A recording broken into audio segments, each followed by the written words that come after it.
আসসালামু আলাইকুম ওয়া রাহমাতুল্লাহি ওয়া বারাকাতুহু। বিসমিল্লাহির রহমানির রহিম।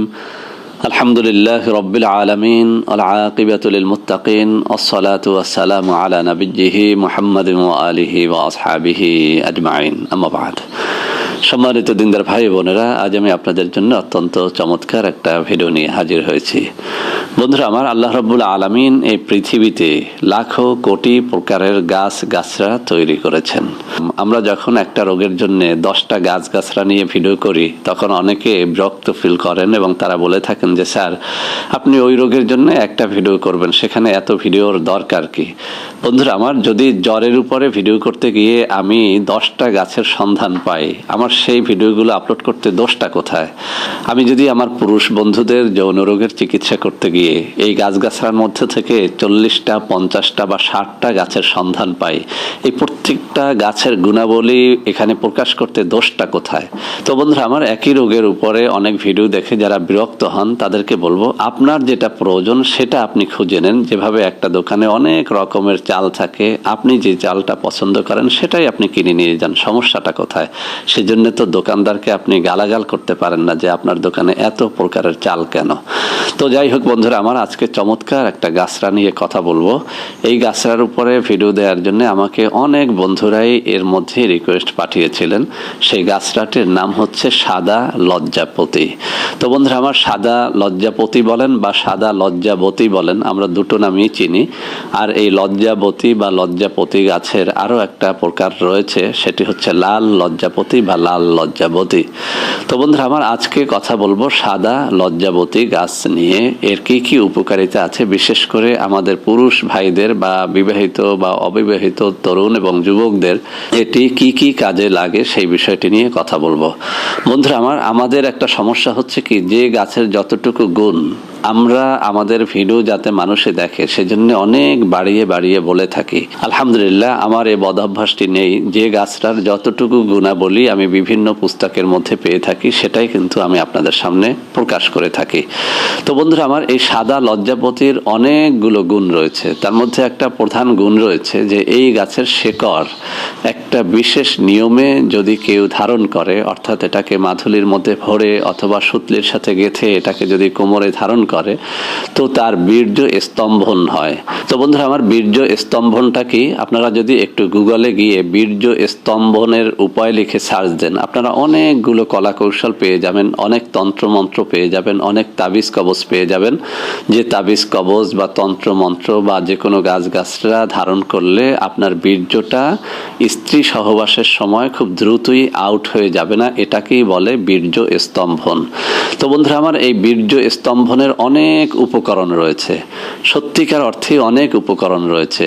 তার মধ্যে একটা অন্যতম উপকরণ হচ্ছে এই সাদা লজ্জাবতী গাছের শেকড়।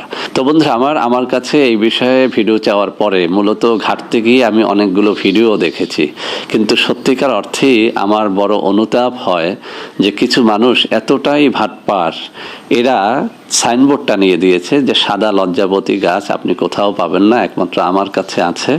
আপনি এটি নিতে চাইলে মাত্র হাফ ইঞ্চির জন্য আমাকে 500 টাকা, কেউ লিখে রেখেছেন 800 টাকা, কেউ লিখেছে 400 টাকা পে করতে হবে। তারা বিকাশ নাম্বার দিয়ে রেখেছেন, আপনারা তার কাছ থেকে ওই সাদা লজ্জাবতীর শিকড়টি আপনি কিনবেন। তো বন্ধুরা আমার, কোনো শিকড় বিক্রি করা এটা কোনো অন্যায় নয়। তবে আমি একটা কথা বলি, একটা সাদা লজ্জাপতী গাছের শিকড়ের দামটা কতই বা হতে পারে আপনি বলেন? একটা গাছের শেকড়ের দাম কতই বা হতে পারে? একটা গাছ আপনি উপড়ে ফেললে 8-10 ইঞ্চি শেকড় বেরিয়ে আসে। তাহলে যদি আপনি 500 টাকা করে 1 ইঞ্চি শেকড় বিক্রি করেন, এত টাকা নেওয়াটাই হচ্ছে জুলুম। আমার এখানটাই হচ্ছে আপত্তি।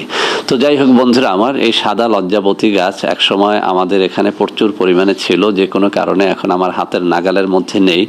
তবে এই বিষয়টি সম্পর্কে আমি একটা বইতে পড়ার পরে আমার টাঙ্গাইলের এক বন্ধুকে ফোনের মধ্যে এটি বলে দিয়েছিলাম। উনি পরীক্ষা করে বলেছেন যে স্যার, আসলে এটি অত্যন্ত কার্যকরী, ওনার ওখানে নাকি এটা পাওয়া যায়। উনি বলেছেন যে আমাকে কিছুটা পাঠিয়ে দেবেন। তো বন্ধুরা আমার, যদি আমার হাতে এসে পৌঁছায় তাহলে আমি আপনাদেরকে এটি ফ্রি দিয়ে দিব, এমনকি আপনারা কুরিয়ার সার্ভিসের খরচটাও আমাকে দিতে হবে না। উনি যদি এটা পাঠান, ইনশাল্লাহ আপনারা পেয়ে যাবেন।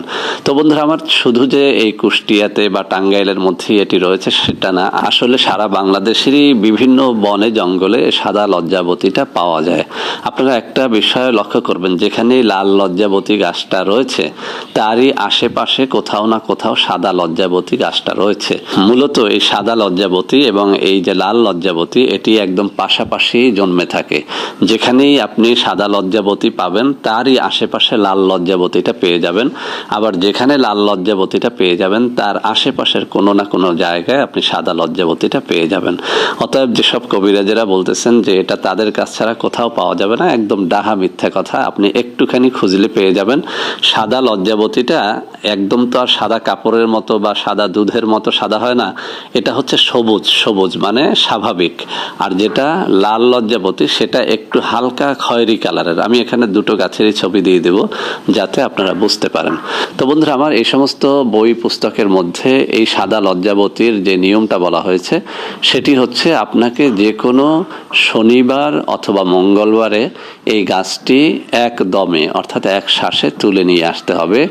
আর সেই গাছের শেকড় যদি আপনি কেটে মাদুলির মধ্যে ভরে অথবা সুতলিতে গেঁথে যেভাবেই হোক না কেন সহবাসের সময় যদি আপনার সাথে আপনি রাখতে পারেন ধারণ করে, তাহলে আপনার বীর্য স্তম্ভন হবে, অর্থাৎ বীর্যটা অনেক অনেক দেরিতে বীর্যপাতটা হবে। তো বন্ধুরা আমার, ওই ভাই আমাকে বলেছেন যে তার আসলেই বীর্যপাতের সমস্যাটি ছিল, কিন্তু তিনি যখন আমার এই বলা নিয়মে এটি ধারণ করেছেন তিনি এর একটা ভালো ফল পেয়েছেন। তো বন্ধুরা আমার, আমি বিশ্বাস করি যে আপনারাও এর ফলটা পাবেন। মনে রাখতে হবে আপনাকে অবশ্যই শনিবারে বা মঙ্গলবারে এই কাজটি করতে হবে। আর যে কাজটি মনে রাখতে হবে, শনিবারে বা মঙ্গলবারে যদি আপনি এই গাছটি উপড়ে ফেলতে চান, এর শেকড়টি যদি সংগ্রহ করতে চান, তাহলে অবশ্যই আপনাকে তার আগের দিন গিয়ে ওই গাছের গোড়াতে কিছুটা পানি ফেলে আসতে হবে। কেননা এই পানিটা না ফেললে আপনি সাদা লজ্জাবতী গাছের শেকড়টা একদমে তুলতে পারবেন না। কেননা লজ্জাবতী গাছের শেকড়টা কিন্তু অনেক গভীর পর্যন্ত যায় এবং এটা অনেক শক্ত।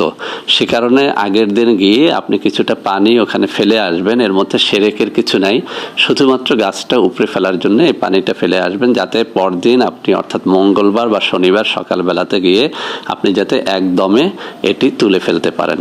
আরও একটা কথা বিভিন্ন পুস্তকের মধ্যে বলা হয়েছে, সেটি হচ্ছে আপনি যেদিন তুলবেন সেই দিনই কিন্তু সূর্যাস্তের আগেই এটাকে মাথুলির মধ্যে ভরে নিতে হবে।